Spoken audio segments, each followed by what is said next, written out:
सहस्रशः ब्राह्मणों को स्वर्ण मुद्राओं का दान किया, गायों का दान किया और इस प्रकार ये उत्सव कई दिनों तक चला। धीरे धीरे समय बीता और 11 दिन बीत गए।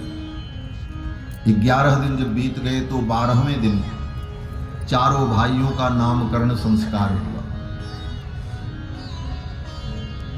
वेदों की आज्ञा है कि जन्म के 11 दिन बाद नामकरण संस्कार होना चाहिए। द्वादशे हनि नाम कुर्यात, वेद वचन है कि 12वें दिन नामकरण होना चाहिए। 12वें दिन के बाद 13वें, 14वें, 15वें दिन भी हो सकता है अगर सुंदर मुहूर्त हो। राम जी का नामकरण संस्कार 12वें दिन हुआ और कृष्णावतार में तो भगवान का नामकरण 12वें महीने में हुआ। 12 महीना बीत गए थे। वृंदावन में ठाकुर आ गए, गोकुल में नामकरण नहीं हुआ। क्यों? बोले नामकरण तो गुरु जी को करना है। और वसुदेव जी के कुल पुरोहित श्री गर्गाचार्य जी महाराज हैं। अब गर्गाचार्य जी आवे तब छोरे का नामकरण हो। 1 वर्ष बीत गया तब वसुदेव जी महाराज ने गर्गाचार्य जी को भेजा। गर्ग पुरोहितो राजन यदूनाम सुमहातपाः ब्रजम जगामनंदस्य वसुदेव प्रचोदितः। वसुदेव जी ने जब भेजा गर्गाचार्य जी को कि अब आप जाओ, मेरे दोनों बेटे लगभग 1 वर्ष के, एक तो 1 वर्ष का हो गया, दूसरा तो 2 वर्ष का है, बड़ा वाला, अभी तक नामकरण नहीं हुआ, आप जाकर के नामकरण करो। तब गुरु जी आए, गर्गाचार्य जी ने नामकरण किया। और श्री रामावतार में, बोले रामावतार में तो 11 दिन बीता, 12वें दिन ही नामकरण हो गया। वाल्मीकि महर्षि लिखते हैं कि अतीत्यैकादशाहं तु नाम कर्म तथा करोत्। अतीत्य एकादशाहं तु, 11 दिन बीत गए, 12वें दिन नाम कर्म तथा करो, नामकरण हुआ। किसने नामकरण किया? बोले गुरु जी ने किया, गूगल ने नहीं किया। आजकल गूगल से लोग नामकरण करते हैं। गूगल में सर्च करते, नाम ढूंढो, कोई बढ़िया नाम मिले बेटे के लिए। गूगल से नाम मत पूछो, गुरु जी से नाम पूछो। गुरु जी नाम रखेंगे तो जैसा नाम रखेंगे वैसा काम भी वो करेगा। नहीं तो गूगल से ढूंढ करके करोगे तो महाराज गूगल ही वाला होगा। हाँ। गुरु जी ने नामकरण किया। वसिष्ठ परम प्रीतो नामानि कुरुते तदा। परम प्रीति से युक्त होकर के गुरुदेव वशिष्ठ जी महाराज नामकरण संस्कार करते। महल के प्रांगण में, महल के आंगन में दिव्य मंडप का निर्माण हुआ, मणिमय मंडप। अनेक वेदियां स्थापित की गईं, देवताओं का पूजन समाराधन हुआ, ब्राह्मण लोग वेद पाठ करने लगे। और उस दिव्य मणिमय मंडप के मध्य में एक सुंदर सिंहासन पर गुरुदेव वशिष्ठ विराजमान हुए। तीनों माताएं और श्री दशरथ जी महाराज विराजमान। कौशल्या कुमार को दशरथ जी ने अपने गोद में ले रखा है। केकई के पुत्र को महारानी कौशल्या ने अपने गोद में ले रखा है। और सुमित्रा जी के ज्येष्ठ पुत्र को केकई ने अपने गोद में ले रखा है। और सबसे छोटे कुमार को महारानी सुमित्रा गोद में लेकर के बैठी हैं। चिंतन करो कैसा दिव्य मणिमय मंडप। और मंडप में एक तरफ गुरुदेव वशिष्ठ विराजमान हैं, सितकेश, श्वेत धवल उनकी दाढ़ी और पंचकेश, सुंदर दिव्य मालाओं को धारण किए हुए ब्रह्मपुत्र गुरुदेव वशिष्ठ विराजमान हैं। चक्रवर्ती सम्राट श्री दशरथ जी कौशल्या कुमार को गोद में लेकर के बैठे हैं। माताएं अन्य कुमारों को लेकर के बैठी। ऐसा दिव्य मंगलमय दृश्य था। जब नामकरण करने का समय आया तो गुरुदेव वशिष्ठ ने कहा, राजन आप अपने ज्येष्ठ पुत्र को मेरी गोद में दे दो। श्री दशरथ जी महाराज ने अपने कुमार को गुरुदेव वशिष्ठ के गोद में दिया। नीलमणि के समान सुंदर मनोहर भगवान के रूप को देखकर स्पर्श प्राप्त करके गुरुदेव वशिष्ठ की आंखें बंद हो गई महाराज। हाथ कांपने लगे और आंखें बंद हो गई और वशिष्ठ जी महाराज तो प्रेम की समाधि में चले गए। महर्षि वाल्मीकि कहते हैं वशिष्ठ परम प्रीतो नामानि कुरुते तदा, परम प्रीति से युक्त होकर प्रेम की समाधि में वशिष्ठ जी महाराज चले गए। आंखें उनकी बंद हो गईं। दशरथ जी महाराज तो घबरा गए, ये गुरुदेव को क्या हो गया। थोड़ी देर बाद वशिष्ठ जी को पुनः जब चेतना आई तो आंखें खोल करके उन्होंने देखा रामलला सरकार। आंखें बंद हो गई। वशिष्ठ जी महाराज को प्रेम की समाधि लग गई और ध्यान में वशिष्ठ जी महाराज उन बातों का स्मरण करने लगे। किन बातों का?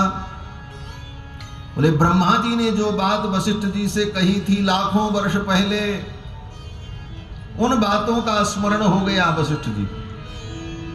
क्या बात कही थी? बोले जब इक्ष्वाकु मनु को इस धरती का राज्य देकर के ब्रह्मा जी ने इस धरती पर भेजा था, प्रजापति मुपादाय, प्रजापति के द्वारा ये राज्य साम्राज्य प्राप्त हुआ था इक्ष्वाकु मनु को। तो इक्ष्वाकु मनु ने कहा पितामह, धरती पर अयोध्यापुरी को ले जाकर के मैं अपनी राजधानी तो बनाऊंगा, लेकिन कोई मेरा अगर पुरोहित नहीं होगा, कोई आचार्य नहीं होगा, तो हमारा धार्मिक कृत्य कैसे संपन्न हो। मेरे साथ किसी आचार्य को भी आप भेजें। तो ब्रह्मा जी ने वशिष्ठ जी से कहा, वशिष्ठ तुम इनके पुरोहित बन करके जाओ। वशिष्ठ जी ब्रह्मा जी के पुत्र हैं। बोले तुम इनके पुरोहित बन करके जाओ। तो वशिष्ठ जी महाराज ने मना कर दिया। वशिष्ठ जी ने ब्रह्मा जी से कहा पितामह, मैं पुरोहित बन करके नहीं जाऊंगा। क्यों? वशिष्ठ जी ने कहा पुरोहित का कर्म बहुत अच्छा कर्म नहीं होता। उपरोहित्य कर्म अति मंदा, वेद पुराण सुमित कर निंदा। क्यों? बोले उपरोहित्य कर्म करने वाले ब्राह्मण को अपमान सहन करना पड़ता है।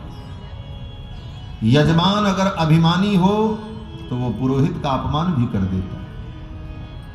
अपने धन के मद में, संपत्ति के अभिमान में ऐसा यजमान अपने आचार्य पुरोहित को नौकर ही समझता है। जैसे सब नौकर रखे हैं वैसे पूजा करने के लिए एक नौकर रख रखा है, ऐसा ही व्यवहार वो करता है। इस कारण से ब्राह्मण को अपमान सहन करना पड़ता है। पौरोहित्य कर्म अति मंदा।